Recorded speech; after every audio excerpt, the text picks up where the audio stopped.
ইউরোপীয় আকাশসীমা আর পেন্টাগনের সুরক্ষিত গোয়েন্দা দফতরের সমস্ত রাডার স্ক্রিন অবশ করে দিয়ে বিশ্ব রাজনীতির মঞ্চে এক অভূতপূর্ব ও প্রলয়ঙ্করী রুশ ডিক্লারেশন আছড়ে পড়েছে।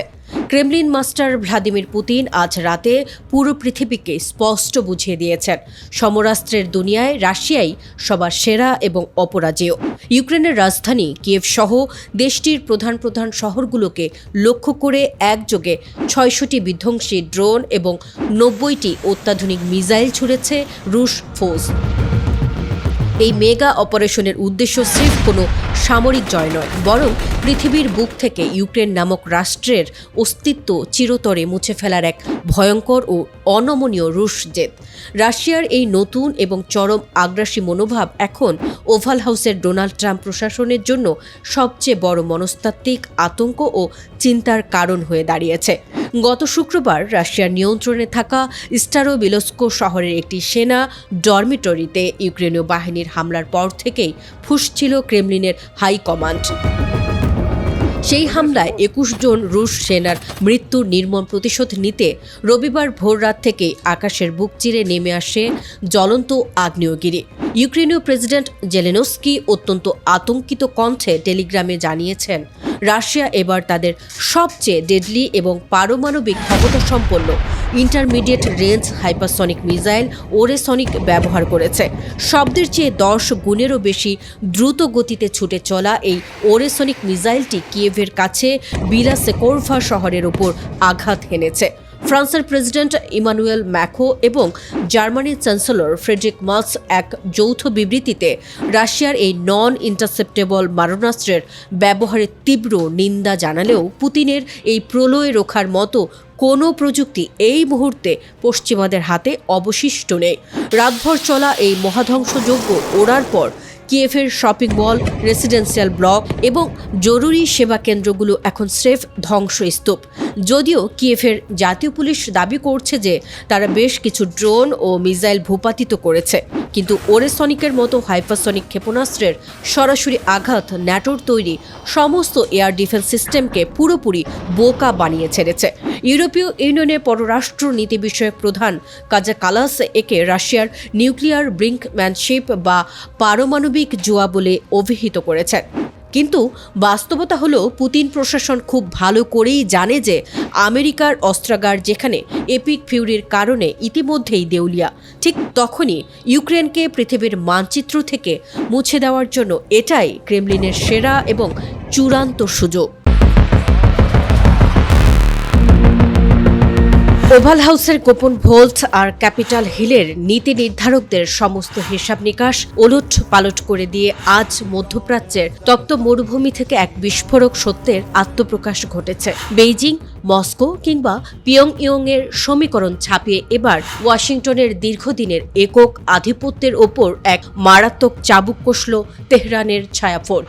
১৯৮০ সালের সেই রক্তক্ষয়ী যুদ্ধে খোররাম শাহর মুক্তির ঐতিহাসিক দিবস তথা তোসরা খোরদাদ উদযাপনের পবিত্র মঞ্চ থেকে সরাসরি আমেরিকার বিরুদ্ধে অল আউট রণপ্রস্তুতির চূড়ান্ত ডিক্লারেশন দিয়েছে ইরানের সশস্ত্র বাহিনী। তবে পেন্টাগনের জেনারেলদের বুক কাঁপিয়ে দিয়ে আজ আন্তর্জাতিক গোয়েন্দা ডেস্কে এক চাঞ্চল্যকর তথ্য ফাঁস হয়েছে।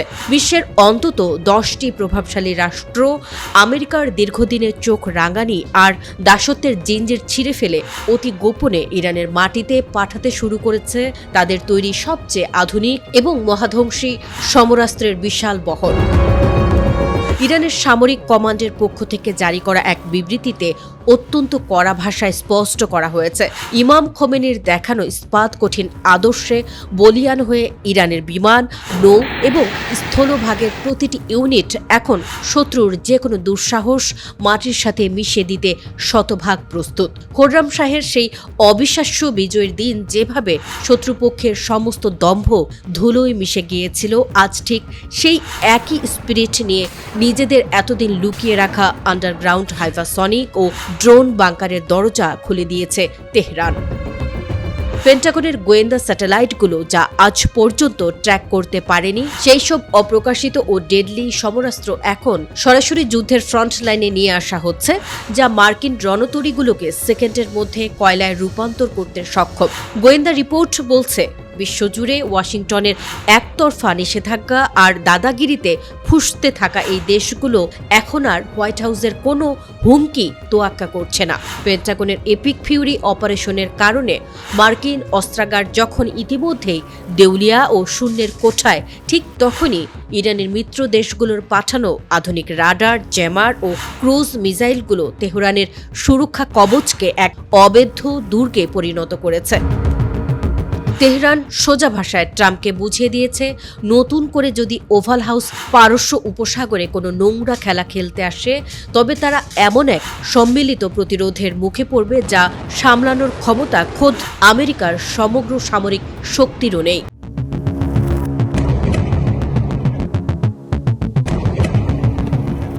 ইসরায়েলের উত্তর সীমান্ত আর পেন্টাগনের সামরিক থিঙ্ক ট্যাঙ্কগুলোর অন্দরে এক অপূরণীয় ও হাড়হিম করা ভূরাজনৈতিক ভূমিকম্প আঘাত হেনেছে। লেবাননের মাটির নিচের গোপন বাংকার থেকে উড়ে এসেছে মৃত্যুর অদৃশ্য দূত। ডোনাল্ড ট্রাম্প প্রশাসন আর তেল আবিব এতদিন যে আয়রন ডোম আকাশ প্রতিরক্ষা ব্যবস্থাকে পৃথিবীর সবচেয়ে নিরাপদ দেয়াল বলে অহংকার করত, আজ রাতে হিজবুল্লাহর এক ঝাঁক আত্মঘাতী ড্রোনের আঘাতে সেই অহংকার চিরতরে ধুলোয় মিশে গেছে। লেবাননের সীমান্ত জুড়ে প্রতিরোধ যোদ্ধাদের একের পর এক বিধ্বংসী কাউন্টার অ্যাটাকে উত্তর ইসরায়েলের বিরানিত সামরিক ব্যারাকস এখন এক জ্বলন্ত নরকে পরিণত হয়েছে। হিজবুল্লাহর অফিসিয়াল মিলিটারি উইং থেকে আসা রুদ্ধশ্বাস যুদ্ধবার্তায় স্পষ্ট বলা হয়েছে, দক্ষিণ লেবানন এবং উত্তর ইসরায়েলের রণক্ষেত্রে গত কয়েক ঘণ্টায় নজিরবিহীন তীব্রতার এই অপারেশন পরিচালনা করা হয়েছে। প্রথম এবং সবচেয়ে মারাত্মক আঘাতটি এসেছে বিরানিত ব্যারাকসের ওপর। সেখানে মোতায়েন থাকা ইসরায়েলের গর্বের আয়রন ডোম প্রতিরক্ষা প্ল্যাটফর্মগুলোকে লক্ষ্য করে নিখুঁত নেভিগেশনে কামিকাজে ড্রোন উড়িয়ে দেয় ইসলামিক রেজিস্ট্যান্সের যোদ্ধারা। মার্কিন গোয়েন্দা স্যাটেলাইটের চোখ ফাঁকি দিয়ে ড্রোনগুলো সরাসরি আয়রন ডোমের লঞ্চিং প্যাড এবং ব্যাটারিগুলোর ওপর আছড়ে পড়ে। বিস্ফোরণের তীব্রতা এতটাই ভয়ঙ্কর ছিল যে পুরো ব্যারাকস এলাকা কালো ধোঁয়ায় ঢেকে যায় এবং ইসরায়েলের এই সুরক্ষা কবচটি এক নিমিষে অকেজো ও চূর্ণ বিচূর্ণ হয়ে পড়ে। বিরানিত ব্যারাকসের ডিফেন্স লাইন অবশ করার পর হিজবুল্লাহ ড্রোন স্কোয়াড দ্বিতীয় দফায় আঘাত হানে সমেরা বসতিতে থাকা আইডিএফ এর অগ্রগামী কমব্যাট পজিশনগুলোর ওপর। ঝাঁকে ঝাঁকে ড্রোনের এই আকস্মিক পতনে ইসরায়েলি কমান্ডোরা নিজেদের অস্ত্র ফেলে প্রাণ বাঁচাতে ভূগর্ভস্থ বাংকারে আশ্রয় নিতে বাধ্য হয়। একই সময়ে দক্ষিণ লেবাননের বিন্ত জবেল জেলা থেকে আসে আরও এক চাঞ্চল্যকর খবর। সেখানে সীমান্ত ভেদ করে ভেতরে ঢোকার চেষ্টা করছিল ইসরায়েলি সেনাবাহিনীর একটি ভারী ইঞ্জিনিয়ারিং সাজোয়াজান, কিন্তু হিজবুল্লাহর গেরিলারা আগে থেকেই সেখানে নিখুঁত ট্র্যাপ পেতে রেখেছিল। অত্যন্ত নিখুঁত দূরপাল্লার ক্ষেপণাস্ত্রের সরাসরি আঘাতে ওই ইঞ্জিনিয়ারিং যানটি মাঝপথে এক জ্বলন্ত অগ্নিপিণ্ডে পরিণত হয়।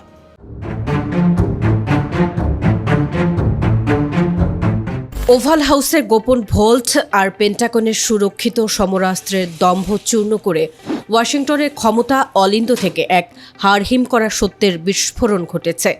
আমেরিকার কেন্দ্রীয় বাজেটের রাজকোষ আজ পুরোপুরি শূন্য।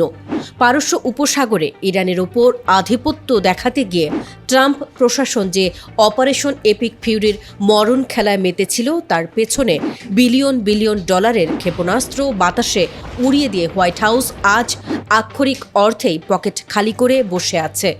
আর এই নজিরবিহীন দেউলিয়াত্বের খেসারত দিতে গিয়ে সাধারণ মানুষের শেষ সম্বলটুকু যখন কর ও ট্যাক্সের নামে কেড়ে নেওয়া হচ্ছে, তখনই আমেরিকার মূল ভিত কাঁপিয়ে রাজপথে নেমে এসেছে লাখ লাখ ক্ষুব্ধ নাগরিক। মার্কিন নৌবাহিনীর ভারপ্রাপ্ত সেক্রেটারি হাঙ্কাও অতি সম্প্রতি মার্কিন সিনেট কমিটির রুদ্ধদ্বার কক্ষে দাঁড়িয়ে এক বিস্ফোরক তথ্য ফাঁস করেছেন, যা শুনে মার্কিন নীতি নির্ধারকদের কপালে চিন্তার ভাঁজ পড়েছে। কংগ্রেসের অনুমোদন থাকা সত্ত্বেও তাইওয়ানের কাছে $14 বিলিয়ন সমরাস্ত্র বিক্রির মেগা ডিলটি এক ঝটকায় থমকে দিয়েছে ট্রাম্প প্রশাসন। হাংকাও জনসমক্ষে স্বীকার করেছেন যে ইরানের বিরুদ্ধে লড়াইয়ে মার্কিন ফৌজের নিজেদের ম্যাগাজিন গভীরতা এতটাই নিচে নেমে গেছে যে তাইওয়ানকে দেওয়ার মতো কোনো অতিরিক্ত অস্ত্র এই মুহূর্তে পেন্টাগনের হাতে অবশিষ্ট নেই। ওয়াশিংটন পোস্টের ইনভেস্টিগেটিভ রিপোর্ট বলছে 40 দিনের যুদ্ধে ইসরায়েলের পিঠ বাঁচাতে গিয়ে আমেরিকা তাদের ইতিহাসের সবচেয়ে আধুনিক থার্ড ইন্টারসেপ্টর ক্ষেপণাস্ত্রের প্রায় অর্ধেক ভাণ্ডার এক নিমিষেই খালি করে ফেলেছে। পেন্টাগনের এই চরম অস্ত্র সংকট কেবল একটি সামরিক খামতি নয়, বরং এটি ওভাল হাউসের মূল বার্ষিক অর্থনীতিকে এক দেউলিয়াত্বের অন্ধকূপে ঠেলে দিয়েছে। ওয়াশিংটনের শীর্ষ থিঙ্ক ট্যাঙ্ক CSIS এক বিস্ফোরক রিপোর্টে হুঁশিয়ারি দিয়েছে যে যুদ্ধক্ষেত্রে 3100টি টমাহক ক্রুজ মিসাইলের মধ্যে 1000টিরও বেশি ইতিমধ্যেই ছাই হয়ে গেছে এবং এগুলো নতুন করে তৈরি করতে আমেরিকার অন্তত 4 বছর সময় লাগবে। এই বিশাল পরিমাণ অস্ত্রের ঘাটতি মেটাতে ও ডিফেন্স ইন্ডাস্ট্রিকে টাকা জোগাতে গিয়ে মার্কিন নাগরিকদের ওপর করের বোঝা চাপিয়েছে হোয়াইট হাউস। কোভিড মহামারীর পর এমনিতেই উচ্চ মূল্যস্ফীতি আর জ্বালানির চড়া দামে সাধারণ মানুষের জীবন ও জীবিকা যখন অতিষ্ঠ, তখন এই নতুন ট্যাক্সের ঘোষণা মার্কিন সমাজকে এক মহাবিদ্রোহের দিকে ঠেলে দিয়েছে। ওয়াশিংটনের বাতাসে এখন শুধু স্লোগান আর ক্ষোভের বারুদ। প্লেকার্ড হাতে লাখ লাখ মানুষ ট্রাম্পের যুদ্ধবাজ নীতির বিরুদ্ধে সরাসরি রাজপথে অবস্থান নিয়েছে।